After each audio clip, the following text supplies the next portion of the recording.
લોહીના ગંઠાઈ જવાના ઘટકની ખામી ધરાવતા હિમોફિલિયા રોગ સામે જનજાગૃતિ લાવવા વૈશ્વિક પ્રયાસો થઈ રહ્યા છે ત્યારે રાજકોટ હિમોફિલિયા સોસાયટી અને Ashok Gondhiya memorial haemophilia care centre દ્વારા સંસ્થાની વાર્ષિક મિટિંગનું આયોજન કરવામાં આવ્યું હતું. હિમોફિલિયા ફાઉન્ડર્સ ડેની ઉજવણીના ભાગરૂપે જાણીતા હાસ્ય કલાકાર અમિત ખુવાનો પેઇનફુલી સ્માઇલિંગ પીડા પાવર અને 5 લાઇનનો કાર્યક્રમ યોજાયો હતો, જેમાં બહોળી સંખ્યામાં દર્દીઓ હાજર રહ્યા હતા. આ કાર્યક્રમમાં બળવંતભાઈ દેસાઈ, ડોક્ટર કિરણ અવાસિયા, હિમેયોલોજિસ્ટ નિસર્ગ ઠક્કર સહિત મહાનુભાવો ઉપસ્થિત રહ્યા હતા.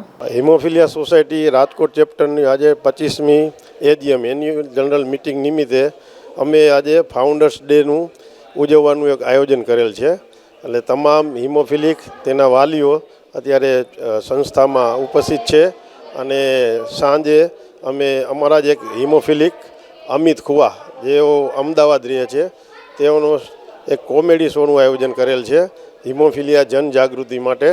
અને એ આયોજન અમે સાંજે 8 થી 10 રૈયા રોડ ઉપર એક ઓડિટોરિયમમાં રાખેલ છે. ચોક્કસ. આજના પ્રોગ્રામનું નામ પેઇનફુલી સ્માઇલિંગ છે. હિમોફિલિયા જે એક રક્તની ખામી છે, રક્તના એક ઘટકની ખામી છે, હું પણ દર્દી છું અને આ ખામી સાથે મેં મારા જીવનની અંદર કેવો આનંદ કર્યો છે, કેવા સરસ અચીવમેન્ટ લીધા છે અને આમ કોમેડિયનની ભાષામાં કહું તો એના કેવા કેવા ફાયદા લીધા છે, એ બધી ઘટના ઉપર આખો 2.5 કલાકનો કાર્યક્રમ બનાવ્યો છે.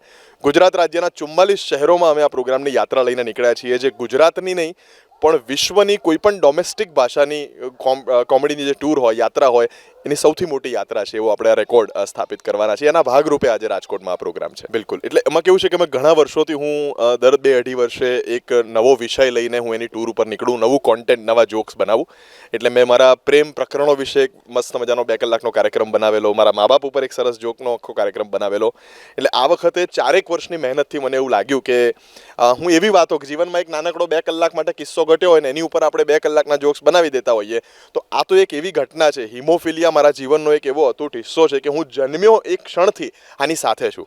તો મને એવું થાય કે આને દુઃખ તરીકે જોવાની કે આને તકલીફ તરીકે જોવાની જરૂર નથી. જો હું આને બહુ સહજતાથી લઉં છું તો હું કદાચ હજારો માણસની સામે જો આને સહજતાથી લઈશ તો મારા જેવા કેટલાય વિવિધ રોગના, હિમોફિલિયા જ નહીં, કોઈ પણ રોગના ઘણા બધા દર્દીઓને પણ મોટિવેશન મળશે. એટલે વાત સાચી કે કોઈ પણ રોગ ઉપર કે કોઈ પણ ખામી ઉપર પોતાની ખામીને લઈને આટલો મોટો કાર્યક્રમ ઊભો કરી અને એની આ પ્રકારે ટૂર કરીએ એ મારા ધ્યાનમાં પણ ગુજરાત નહીં, ભારત નહીં પણ વિશ્વની સૌપ્રથમ ઘટના થશે. 2 સંદેશ આપવા માંગુ છું હું તમામ દર્શક મિત્રોને. પહેલી વાત તો કે તમારી આસપાસ કોઈ પણ નાની મોટી કોઈ પણ બીમારી, કોઈ પણ રોગ, કોઈ પણ ખામીનો દર્દી હોય તો એ દર્દી છે એવો અહેસાસ એને જીવનમાં પહેલી 5 મિનિટ પછી હતો જ નહીં. હવે તમારે એ ધ્યાન રાખવાનું છે કે એને દર્દી હોવાનો અહેસાસ તમારે નથી કરાવવાનો.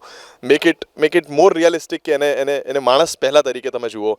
મને લોકો કલાકાર તરીકે પહેલા જોવે છે ને હવે દર્દી તરીકે સેકન્ડરી જોવે છે. સાહેબ, મને બીજી વાર તમે મળશો ક્યારેક જીવનમાં તો તમને એવું યાદ નહીં આવે કે આ તો પેલા હિમોફિલિયા વાળા ભાઈ છે. મને મળીને પહેલો વિચાર એ જ આવશે કે રાજકોટ પાછો પ્રોગ્રામ છે એટલે આવ્યા છો. એટલે દર્દીને દર્દી તરીકે નહીં પણ પહેલા માણસ તરીકે, એની કળા તરીકે, એની સ્કિલથી જુઓ. અને બીજો સંદેશ મારે તમને બધાને એ આપવો છે કે જીવનમાં સાહેબ તકલીફ બધાયને છે. મને શારીરિક તકલીફ છે, કોઈને આર્થિક છે, કોઈને માનસિક છે, કોઈને સામાજિક છે. તમે આજ સવારથી પોતાના દિવસને વાગોળશો તો તમને જીવનમાં એવી 4 તકલીફ મળશે કે આ તો મને જ છે, હું આનું શું કરું. પણ એ તકલીફોને ક્યાંક આપણે નિખાલસતાથી હાસ્યમાં ટાળી શકીએ, માણી શકીએ અને કશું ન થાય તો છેલ્લે સ્વીકારી તો શકીએ જ. તો એવો પ્રયત્ન હું કરું છું અને ગુજરાતના 35,000 લોકોને કરાવવા માટે 65 દિવસની યાત્રા પર નીકળ્યો છું. તમે પણ એ પ્રયત્ન ચોક્કસ કરો. ચોક્કસ. આપણે લાફિંગ ક્લબમાં લોકો હા કરીને ખોટું હસવા જાય છે, એના કરતાં તો આ સુંદર રસ્તો છે જ કે તમે હસી શકો. પણ સ્ટેન્ડઅપ કોમેડીના છેલ્લા 15-20 વર્ષના કલ્ચરમાં જે હિન્દુસ્તાનમાં, ઇન્ડિયામાં કોમેડી શરૂ થઈ છે એમાં મોટો પ્રશ્ન એ આવ્યો છે કે મોટાભાગના કાર્યક્રમો, મોટાભાગના એટલે લગભગ 95% કાર્યક્રમો એવા હોય છે કે જેમાં અડલ્ટ હ્યુમર, બ્લુ કોમેડીનો ઉપયોગ થાય છે. એટલે તમે પરિવાર સાથે ન જઈ શકો, પપ્પા અલગ જાય, મમ્મી અલગ જાય, છોકરાએ અલગ જવું પડે. એટલે એવા આ વિષયની અંદરની એવી આ સુંદર ઘટનાની અંદર હું પારિવારિક ક્લીન કોમેડીમાં શાહબુદ્દીન રાઠોડ સાહેબના અન્વયી તરીકે, એમના અનુયાયી તરીકે હું એવું વિચારું અને એવું માનું કે પારિવારિક પ્રોગ્રામ, પારિવારિક ક્લીન કોમેડીથી પણ લોકોને હસાવી શકાય. અને આજે રાજકોટ ખાતે પ્રમુખ સ્વામી ઓડિટોરિયમ ખાતે 774 લોકોને એ જ રીતે હસાવવાનો પૂરતો પ્રયત્ન છે. ચોક્કસ. મેં ભારત સિવાય અમેરિકા અને જર્મનીમાં પણ કાર્યક્રમો કર્યા છે. ભારતના પણ લગભગ 76-77 શહેરોમાં કર્યા. ગુજરાતમાં જે શહેરો બાકી હતા બસ આ ટૂરમાં 44 શહેરોમાં પૂરા કરીશ. પણ રાજકોટ એક એવું શહેર છે જે બધા શહેરો કરતાં જુદું એ રીતે પડે કે અહીંયા લોકો પ્રેમ આપવામાં, હસવામાં, એવું કહેવાય ને કે ઉદાર પણ નથી ને કંજૂસ પણ નથી. અહીંયા એવું નથી કે તમે એક જોક બોલો ને બધા હસવા માંડે, અને એવું પણ નથી કે સારો જોક હોય તો કોઈ હસે નહીં. અહીંની જનતા તમને પારખી શકે છે, માણી શકે છે. જો સાચો જોક હોય તો કદરદાન તરીકે એને તાળી આપી શકે છે, અને જો જોક નબળો હોય તો એમ ધીમે રહીને આંખમાં એમ કહી પણ શકે છે કે થોડીક વધારે મહેનત કરો, બીજા જોકમાં પાક્કું હસીશું. એટલે અહીંયા હું એમ કહી શકું કે ઓથેન્ટિક, રિયાલિસ્ટિક અને સાચી ઓડિયન્સ જો કોઈ કલાકારને જોઈતી હોય તો રાજકોટ આવવું પડે. બાળપણમાં સાહેબ છે ને, હું બહુ અળવીતરો હતો ખરેખર. હું આખા જોકમાં બી કહેતો હોઉં છું, મેં કોઈ હોમવર્ક નથી કર્યું, કારણ કે આપણને ખબર છે કોઈ લાફો નહીં મારશે નહીં, એટલે આપણે આડા થઈએ. એવો બહુ અદ્ભુત હતો હું બાળક. અને નાનપણથી આપણે તો એવા જ હતા, કૂતરાની પૂંછડીમાં પીવીસી પાઇપનો ટુકડો નાખીએ. મારા બાપા આવ્યા, મારા બાપુજીએ કીધું મને કે આનાથી પૂંછડી સીધી નહીં થાય. મેં કે આપણે પાઇપનો ટુકડો વાંકો કરવો. તો આવો હાજર જવાબી તો હું 5 વર્ષની ઉંમરથી હતો જ, પણ ધીરે ધીરે એ સેન્સ ઓફ હ્યુમર સ્ટેન્ડઅપ કોમેડીના કરિયરમાં પરિવર્તિત થશે એવું મારા ફાધરને પહેલાં ખબર પડી. એ પોતે એક્ટર, પોતે કલાકાર જાતે, એટલે એમણે મારી અંદરના કલાકારને શોધી કાઢ્યા. અને અત્યારે આપણે જે ગુજરાતની આ ટૂર લઈને નીકળ્યા છે, 44 શહેરોમાં 45 પ્રોગ્રામ, એ વિશ્વ ખાતે આનો રેકોર્ડ પણ નોંધાશે. અમે એને India book, Guinness book, golden બુકમાં એને નોંધવાની કોશિશ કરીશું.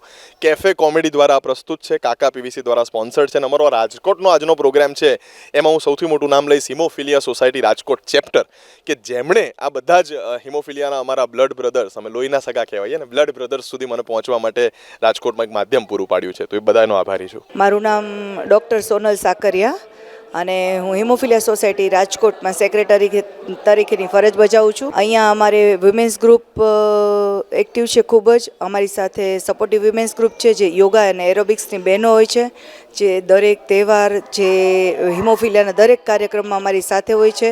અને ફાઇનાન્શિયલી સપોર્ટ પણ અમને એ લોકો તરફથી ઘણો મળી રહે છે. અને આજે અમારી એન્યુઅલ જનરલ મિટિંગ છે, એના માટે અમે બધા એકઠા થયા છીએ. અને એની સાથે સાથે અમે ફાઉન્ડર્સ ડે સેલિબ્રેશન પણ કરીએ છીએ. Founders day celebration Shri Ashok Verma, જે 1942થી આ સંસ્થાની જેણે ડેવલપ કરેલ, તેના સ્થાપના દિવસ માટે ઉજવાય છે. અને આજે સાંજે શ્રી અમિત ખુવા, જે પોતે હિમોફિલિક છે, તે સ્ટેન્ડઅપ કોમેડિયન છે, અને તેનો પ્રોગ્રામ પ્રમુખ સ્વામી ઓડિટોરિયમમાં રાખેલ છે. મારું નામ કેવલ કાકડિયા છે. મને હિમોફિલિયા છે, તો કે લોહી નીકળે ને એનું ધ્યાન ખાસ રાખવું પડે અમારે, નકર તો બંધ ન થાય ટૂંક સમયમાં. એટલે ફેક્ટર એની માટે લેવું પડે અમારે. આ ફેક્ટરને દવા અહીંયા સોનલબેન ને કિરણ સાહેબને કોન્ટેક કરી એટલે તાત્કાલિક આપી દે છે દવાને. આ મફત મળે છે. ફેક્ટરની ન હોય સિવિલમાં તો અહીંથી ને પણ દે છે જરૂર પડે ત્યારે. ભણવામાં કાંઈ તકલીફ ન પડે, દુખે ત્યારે ન જઈ શકે સ્કૂલે. હા, નિશાળવાળાને કીધું એટલે એ ઠેલો સ્કૂલના ગેટ લગીને મૂકી જાય આપણો. મારે રમવામાં ધ્યાન રાખવું પડે કે લાગી ન જાય. લાગી જાય તો પછી ફેક્ટર લેવું પડે ને 3 દિવસ દુખે, 3-4 દિવસ. ના, બીજાની જેમ ન ધ્યાન રાખીને રમવું પડે.